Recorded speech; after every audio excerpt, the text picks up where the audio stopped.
So, thank you so much for joining us live today, or if you are catching the replay, thank you for tuning in. I would love to take a minute and just give a little bit of background on your host for today's session, Erin Claybauer. Erin is the president of Imbue, and she has been helping businesses and organizations create powerful connections with their audiences for more than 15 years. Her background is in branding, marketing, creative, and agency operations, combined with her passion for helping people succeed, ensures that our clients get results. And today she is sharing some of her marketing genius with us. So, Erin, take it away. Thank you. And I'm so happy for those that have joined, as well as those that are watching this later on. I am going to start by sharing my screen and get this started. Okay, so we were making this, semi-casual and engaging as much as people want to. Please ask questions throughout, but today we're going to map out your 2022 marketing plan, right? If you're tuning in live, as I mentioned, feel free to comment as we go and ask any questions or let us know your thoughts. And I'd love for this to really be a workshop style. So if we can talk through your marketing plan together, that'd be great. But if you're watching the replay, again, feel free to comment as you watch, and we'll respond back as soon as we can. So here at Imbue, we live by 3 guiding principles. You know what I'm going to do real quick so that I have this. Okay. We live by 3 guiding principles. So make it creative, make it stand out, and make it authentic. So these principles shape every marketing plan we develop, and that each and every strategy is built upon this foundation, right? And making it a strong foundation. So, but as the past 2 years have highlighted, and what we've been going through, it's important to be adaptable and open to sharing, shifting your marketing plan as needed, just like any other aspect of your business. So going into the year with a clear, defined plan and measurable KPIs, key performance indicators, will allow you to see what's actually working and what's not working so well, so that you can adjust as needed.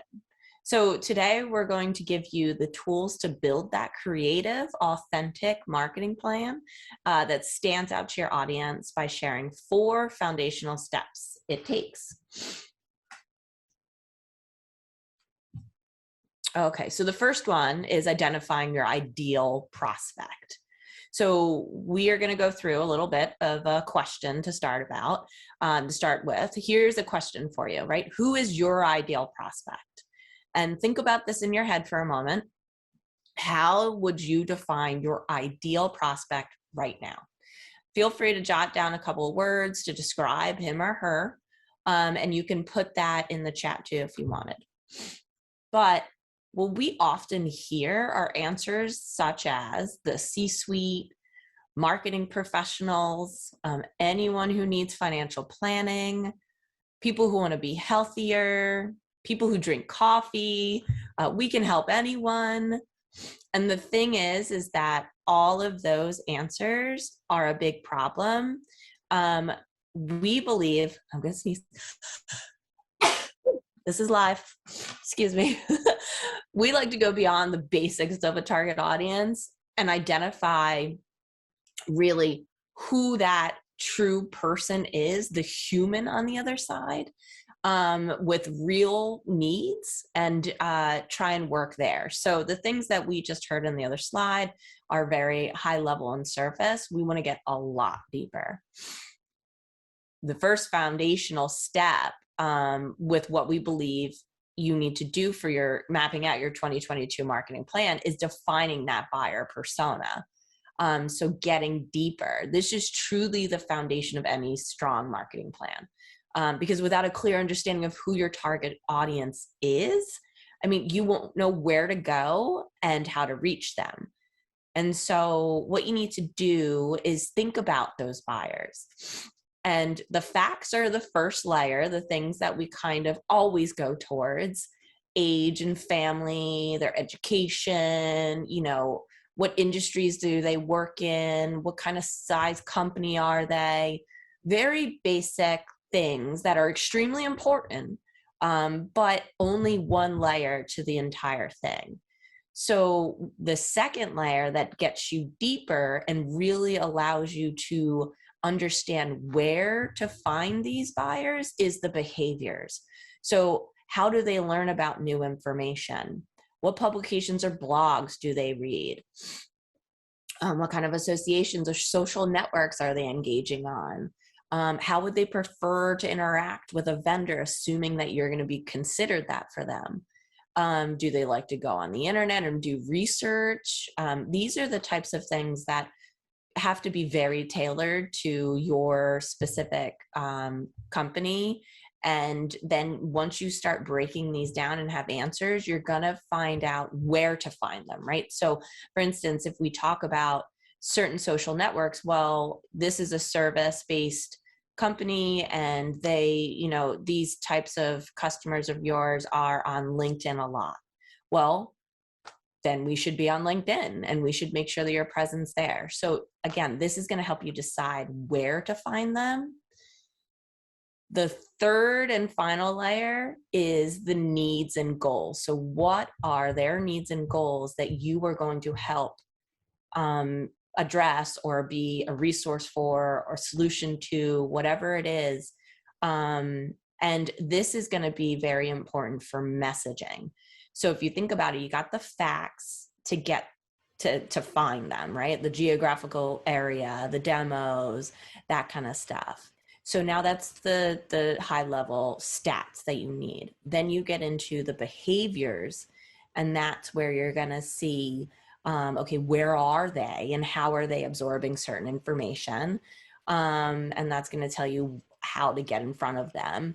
And then the needs and goals is going to tell you the messaging that you can create to tailor to them so that they read or engage in whatever you're putting out there and saying, this is exactly for me. This is exactly what I need. So some questions that you can ask yourself is, and this is phrased as if you're in their shoes, right? But what are they responsible for? What does it mean to be successful in their role? What do they value most? What are their biggest challenges? Think about what would be an objection to your product or service. I mean, that's a great one to really help tailor the messaging, because if they've already got that preconceived notion in their head, you can easily just hopefully mitigate that by having it within your promotions. Okay, so step one to map out your marketing plan is to get clarity on who your ideal prospect really is. As we went through, you got to really take the time to think through all of the questions we outlined, get to know your prospect better. We also have a free workshop that dives into this way deeper. And so it does our persona process from start to finish. It'll help you really define and leverage, your core buyer personas so that you can build the strongest marketing plan moving forward with them in mind, because everything revolves around them. You want to make sure that everything you do is keeping them top of mind. So that's the initial that you have to start with, in my opinion.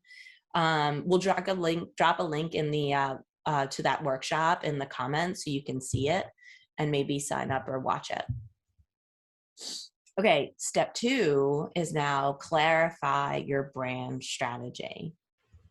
So once you're clear on your buyers, the actual human that you want to go after, you can revisit your branding and messaging with a fresh perspective.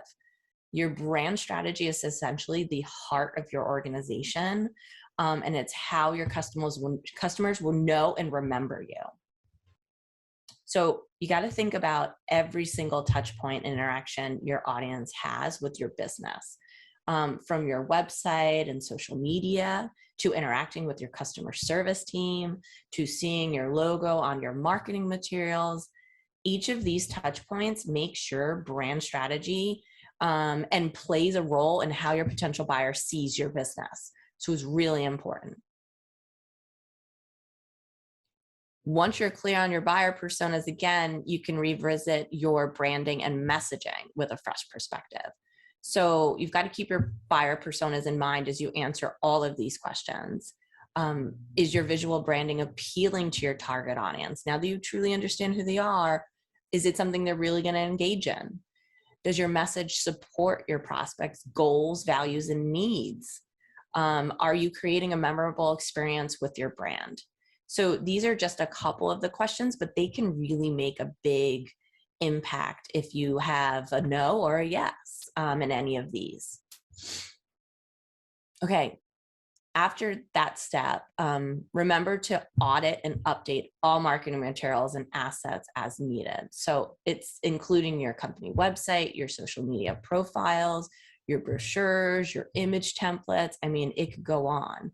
So it and the logo, obviously, and messaging would happen in the step 2 as well. Making sure that that's all good, but you can see how you're really starting to build the crucial foundation of your brand strategy and making sure that it's got purpose and it is on point to achieve the business goals that you have. And part of that is understanding who your audience is properly so that they can engage and help you start to move forward, hopefully increase some revenue here. Okay, step 3, identify your channels. So the days of relying on just one medium to reach your prospects is non-existent. With consumers facing so many distractions and notifications than ever before, a multi-channel marketing strategy to help your message stand out and be heard is a must. So when you're mapping out your marketing strategy, the options are endless, obviously, which is another challenge, but this is why it's so important to start with your ideal prospect in mind. Again, if you've answered those behaviors, then and really thought about them as a human and made them unique enough that they're your prospect, then you can truly start to narrow down which tactics you want to engage in. So it's going to help you identify them and then resonate with your buyers much better. So think about where your ideal prospect spends the most time and consumes information for what you're offering, whether it's in their email box or social platform or podcasts, newspapers, blogs, could be a bunch of those things. That's really where you've got to look at that kind of stuff and understand the difference between, maybe something I may be looking for on LinkedIn versus something I may be looking for on Facebook versus something I may want to, have in my email. It's all these kinds of different things you've got to think through. So a few examples, of course, the actual mediums you choose will rely heavily on your audience, as I'm saying. Their demographics, their psychographics are going to play a role in how you can best reach them. But just to give you a few examples, more than I just talked through, of this multi-channel approach could look like if you're a B2B company, let's say looking to reach a professional audience, you could try LinkedIn, do some email marketing and direct mail. If you're targeting consumers, consider email marketing, digital advertising, Instagram. It really depends. And to blanket these statements is very hard because I believe that every buyer and then the company and the industry and the offer are all going to be so different that it really depends. Obviously, budget plays a big part in this as well. But the overarching common thing is making sure you understand your humans, the buyers, and are very, very focused and targeted. Unless you've got an infinite budget, then this is going to be very, very needed. Okay, number 4, solidify your sales funnel. So the other thing that often gets, pushed out is that marketing and sales need to work together. We're all trying to do the same thing, just different ways, and we need to support each other. So we want to make sure that, honing your sales process and using your marketing plan to truly drive results is top of mind. What those results are will depend on what your overarching goals are. But we find 9 times out of 10, the biggest goal is driving sales, right? So when selecting your channels, you want to keep the sales funnel process in mind. Marketing should drive the sales process. So consider which platforms you can utilize to support each step of the funnel. I see Jess wrote a comment. I need clarity on exactly what she's referring to.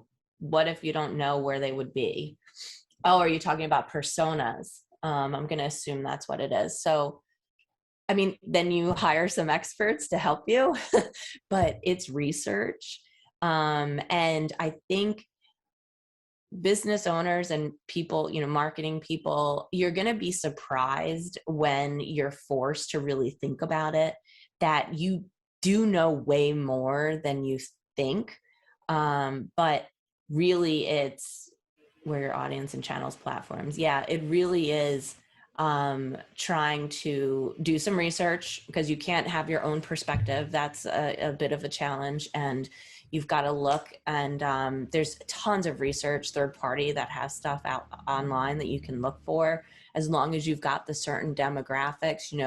Jess, I know you're high net worth, power woman within probably their 30s to 50s, that lives within metropolitan areas. Like, you can kind of really start to narrow that down. And then you can start to think, okay, if they are a CEO of a, international company, I mean, there's kind of a typical day that kind of person has. And it's likely not that you're going to get them during the day, during the week. You're going to have to get them at night or on the weekends.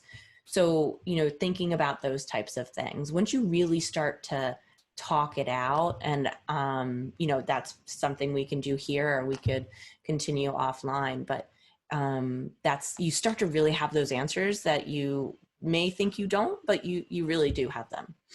So I hope that was somewhat helpful.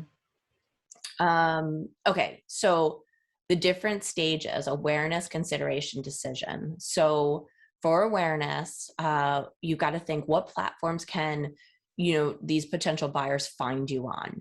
Maybe this is social media or paid advertising. Then how will you move them to the consideration phase?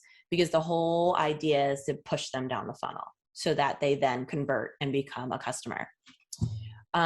So when you're moving them to the consideration phase and educating them on your offers and your industry, maybe this is signing up for your email, or it's reading a blog. Then the decision phase will vary. That's next. And that's going to be, kind of depending on your business. Maybe here you bring in a sales rep to start one-on-one conversations, or you're sending promotional emails with discounts or offers. For example, like, would your ideal prospect want to speak with a sales representative before purchasing? Would they prefer to research and gather information on their own? Those are two different things. A lot of people now, the phone call is like the last thing. But again, if it's maybe in healthcare, I would disagree with that, because that's such a personal thing. So it depends. Either way, how can you streamline your process and develop messaging and content that supports your customer's journey? So part of this funnel is looking at the buyer's journey and the different stages that they go through in deciding to purchase a service like yours or a product like yours. And so you need to communicate to them in those different ways as they push themselves through. Okay.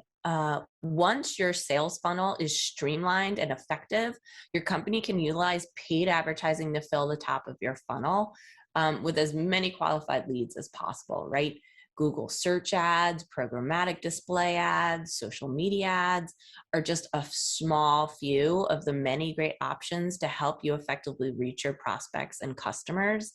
Again, we do a whole nother workshop on digital marketing and ways that we can help you understand and identify the top best ones, digital marketing tactics to be looking at and deciding what works for you amongst a ton of clutter that can be very overwhelming for a business owner that needs to be doing way more than not focusing on this.